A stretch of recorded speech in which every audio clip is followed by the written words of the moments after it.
In television, when you didn't have time, you learned how to do things quickly and to be prepared to do it.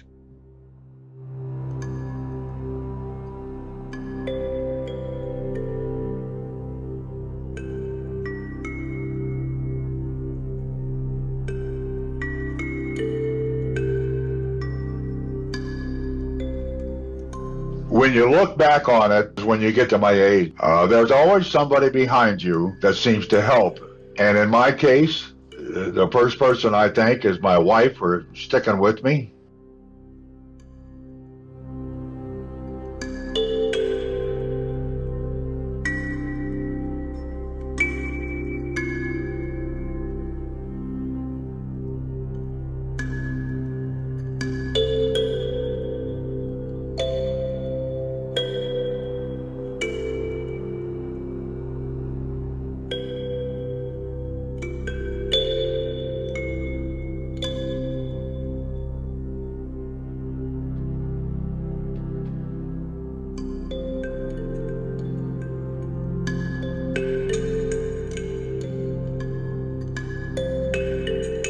My friends at Union Oil convinced me to go see the Grateful Dead, and I said, well, I'm going to prove to you guys that you're just on drugs. I'll go, but I'm not going to take anything. And so I didn't. And the Grateful Dead came on, and they were on. It was like the magical Grateful Dead on. Who knows what I'm talking about?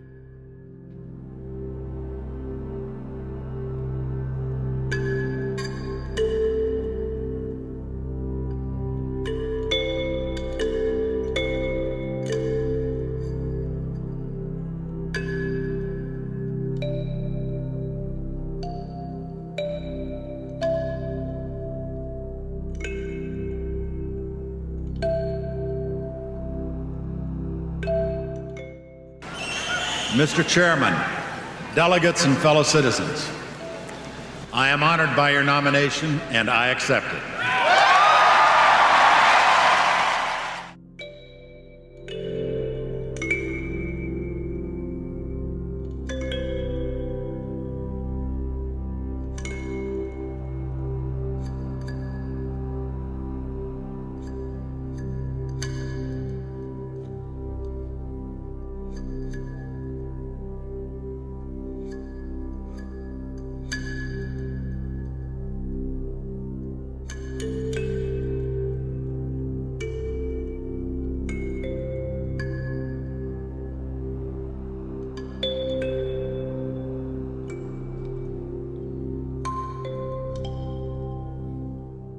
I started teaching a group of seniors, and I noticed they couldn't do the things I was doing in my other classes, so I just thought, you know what, you don't need this.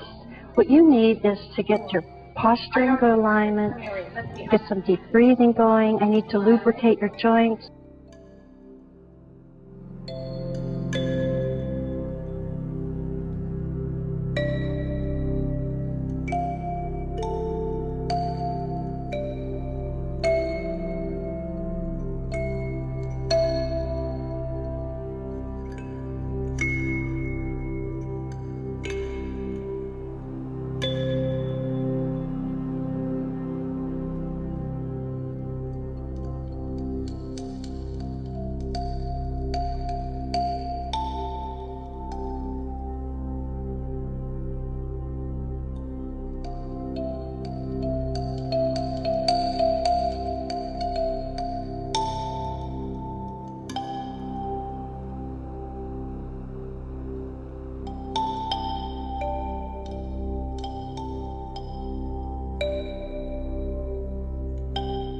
So first, foremost, was my high school head coach, Brandon Kimball, which I'm sure he'll probably see this too. But he obviously, I tell him all the time how thankful I am, like basically got me here through college recruiting and like, you know, making the decision to leave, hands down, one of the best.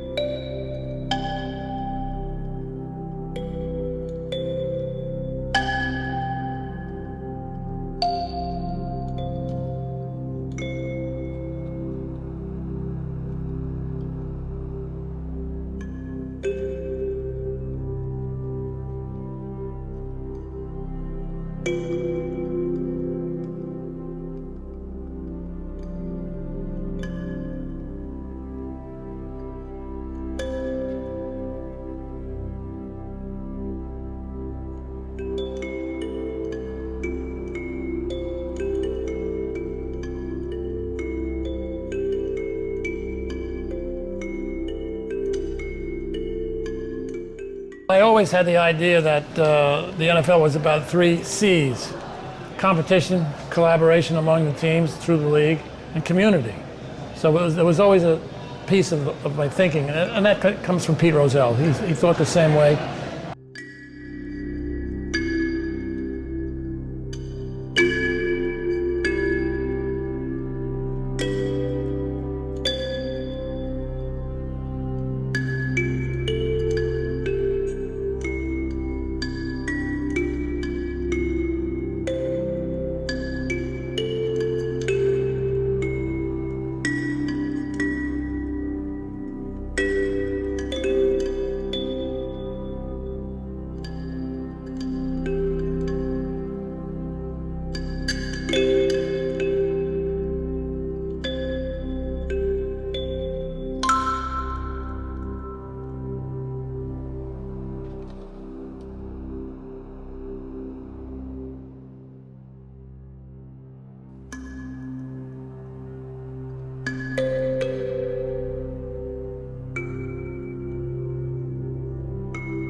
You know, it was culture shock for me to move to The Simpsons because Saturday Night Live was this kind of like you were constantly in motion, you were constantly running around, you know, doing like 6 things at once, you know, whereas at The Simpsons it was this very sedentary, you sat in the room with the Supreme Court judges of comedy and you just kind of like, you know, focused on one thing at a time. And it was this very, I used to say it was like an Indian sweat lodge.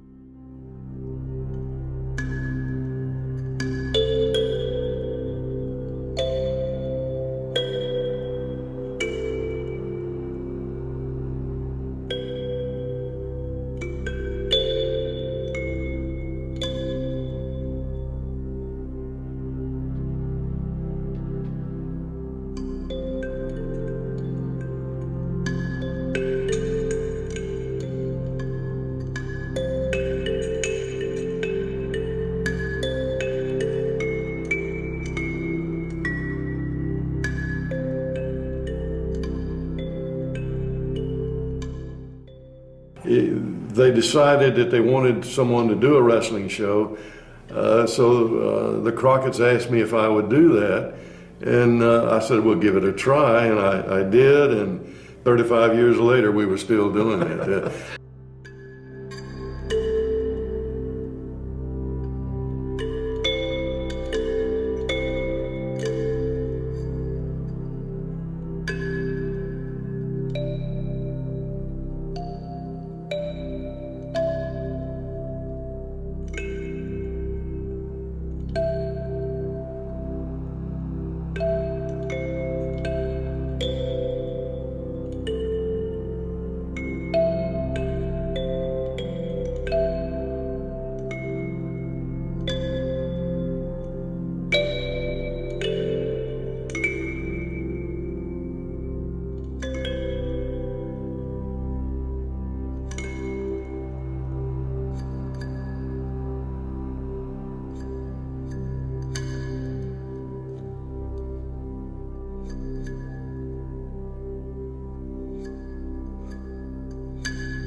It was kind of luck of the draw. It was my first break on a big film, and it was just a great opportunity. I got to go down and spend some time down in the Yucatan Peninsula, and it was a big movie with big stars, and Jeff Bridges, who's one of my favorite guys to work around.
My fights, my losses, if you look at it, they're two guys that as soon as they taste my power, they start running. And Gennady, you know, he has my respect. He comes to fight. I'm going to come to fight. It's going to answer a lot of questions about him and me, and it's going to show where I belong in the sport. You know, I always get frustrated chasing guys in the ring, and I don't got to chase Golovkin, so it's going to be a fight. He's going to hit me, I'm going to hit him. We're going to bump for sure.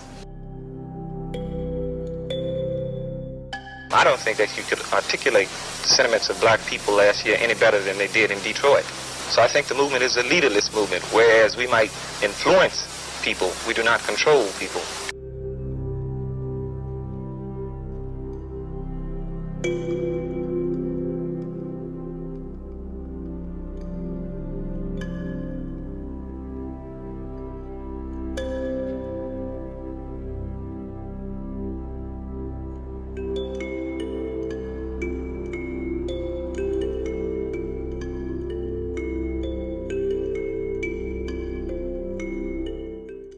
But I used to sing in church, and I was maybe 6 years old, and I attracted people to the church to hear this little boy sing. They used to fill the church up.